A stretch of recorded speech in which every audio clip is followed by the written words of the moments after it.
And lastly, Mr. Chairman, we have received a letter coming from Attorney Martin Videlgra, representing the former President, Honorable Rodrigo Roa Duterte. But we never, and the reason why the former President will be excused in today's hearing because of he needs more rest. He is currently not feeling well and he is need of much rest. So, Mr. Chairman, first and foremost, there is no an authority coming from the former president that he will be represented by Attorney Martin V. Delga. And at the same time, no medical certificate confirming that indeed the former president will be excused in today's hearing because of his medical situation. If I may, Your Honor, as we all know, the former president is already old and has been experiencing, based on media reports, has been sick lately and has actually had his medical checkup, I believe. And I think, in deference to the former president, I think we should afford him the courtesy that is due to him by not requiring him to submit to this committee a medical certificate. Let us give him that extension of our courtesy to him being the former president, and his intention to appear before this committee in the subsequent hearings that we will schedule. So, if I may, Your Honor, let us not pursue the submission of medical certificate from the former president. But Mr. Chairman, under our rules, no, malinaw po, tradisyon, all resource persons being invited in every hearing, especially in inquiry in the legislation, we need for him to explain. And the issue here, Mr. Chairman, of course, Attorney Martin Delgra sent us a letter representing the president, former president, but without an authority coming from the former president. Perhaps that And was just... Mr. Chairman, we have our internal rules. I know, Your Honor. And but, in fact, during these the are previous just... hearings, in fact, during the hearing on public, on dangerous drugs, twice we excused Attorney Fortun, representing supposedly Michael Young, without any authority from Michael Young. And well, in fact, he presented us authority coming from his office to the corporation being listed. Your Honor, to Michael Young. if I may, we're not, this representation is not asking for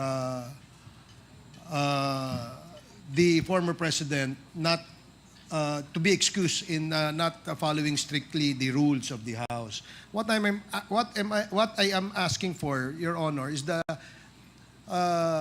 request that we should not ask or demand a medical certification coming from the former president, because we all know that he has reached an age of a fragile age. Therefore, maybe we can grant that exception to the former president. Mr. Chairman, Your point Honor. of information. Point of information. May I be allowed? Kasi, With the indulgence of yes, with the Congressman indulgence of- Paduano, what is the point of information? because I haven't read yet, no. I wanted to be clarified on something about the letter that was sent to us by the former president. Was it included in the letter that he is sick right now, or he need more rest in order to be a part of this? No, I believe, Your Honor, that the lawyer clearly stated in that letter that he needs rest. And the Chairman Paduano is asking for If a the chair medical certificate. will allow me to read in toto, no, part of that letter, he is currently not feeling well and is in need of much rest. But Mr. Chairman, once again, let me, first thing first, since no authority coming from the former president to be represented by Attorney Martin Bidelgra, they have to produce. The committee should direct the former president to issue an authority for Mr. Attorney Martin Delgra, for him to be represented by this attorney. And with regards to the medical certificate, Mr. Chairman, of course, for humanitarian and giving due courtesy to the former president, I might yield to the position of the chair. But on the first issue with regards to authority coming to former president being represented, claimed by Attorney Martin Delgra, we have to get an authority from the president. Yes. That Attorney Martin Delgra will represent him on the Congressman next hearing. Paduano, Thank you, if I Mr. may, Chairman. I believe that it was just perhaps an oversight, no, from the part of the lawyer, because clearly in this letter, he is representing the former president, and information as to the health of the former president was also stated in this letter.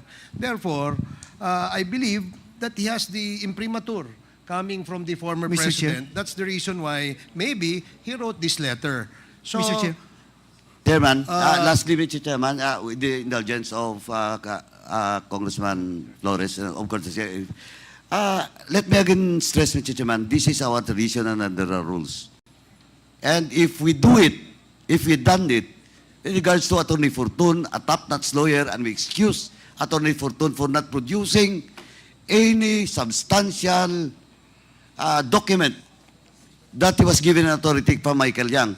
What's the difference between Attorney Martin Delgra and in the case of the former president?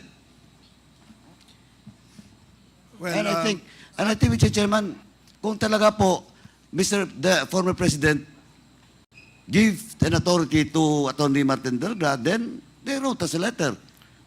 The former president should send us a letter that indeed he's authorizing Attorney Martin Delgra to represent him. 1 minute suspension.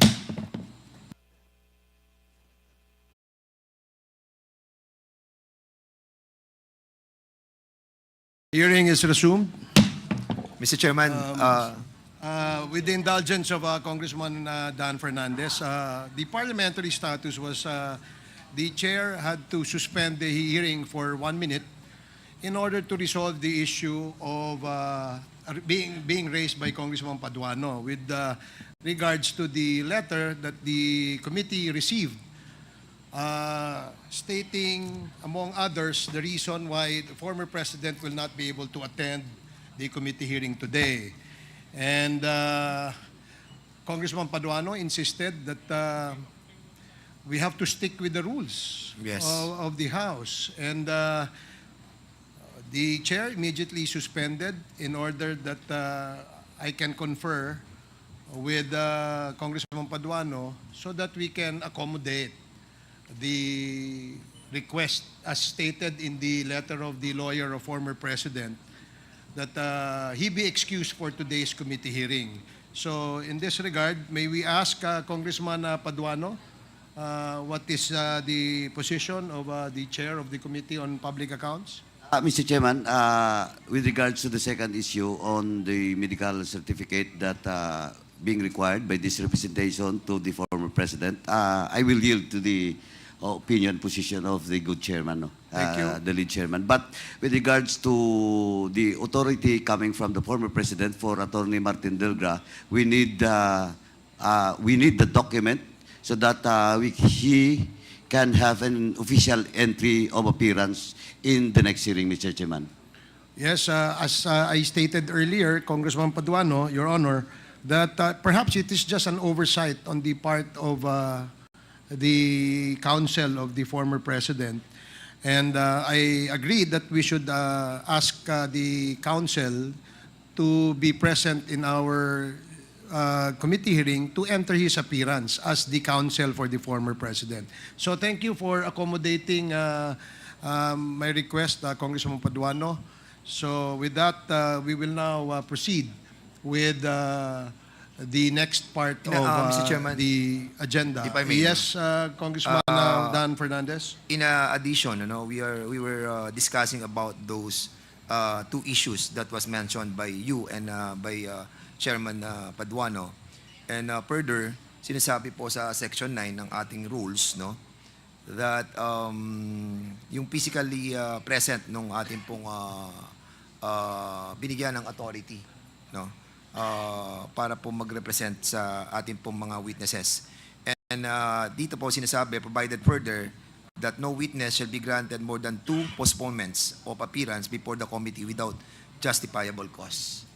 With that, Mr. Chairman, we have to apply the rules of this committee to all or none at all. Thank you so much, Mr. Chairman. Thank you for that manifestation, Congressman Fernandez.